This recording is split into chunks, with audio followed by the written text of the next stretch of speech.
Pemirsa, masyarakat dihimbau untuk selalu waspada terhadap tawaran kerja ke luar negeri yang tidak resmi. Pastikan semua dokumen dan prosedur sesuai aturan agar terhindar dari risiko menjadi korban eksploitasi. Kepala Kantor Imigrasi Kelas 1 TPI Denpasar, Rida Saputra mengungkapkan bahwa banyak tawaran pekerja di luar negeri yang tidak sesuai prosedur dan seringkali menjerumuskan korban ke dalam tindak pidana perdagangan orang TPPO.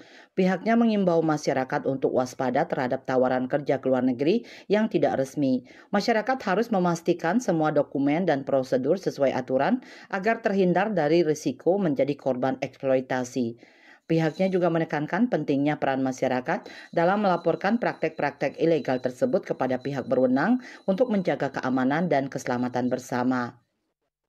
Untuk berhati-hati, apalagi banyak iklan-iklan di media sosial, di Instagram, Facebook yang memberikan iming-iming mendapatkan gaji di luar negeri.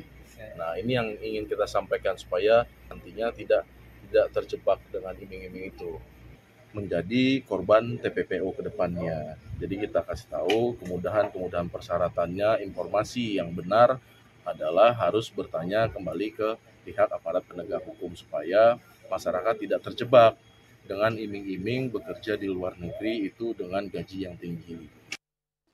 Di sisi lain, Rida juga mengingatkan pentingnya pengawasan terhadap WNA yang tinggal atau beraktivitas di desa, terutama dengan keberadaan villa-villa yang disewa wisatawan asing.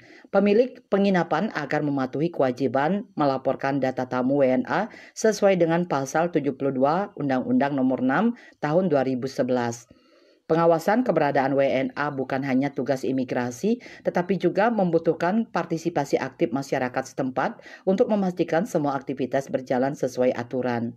Raiswantara, Bali TV.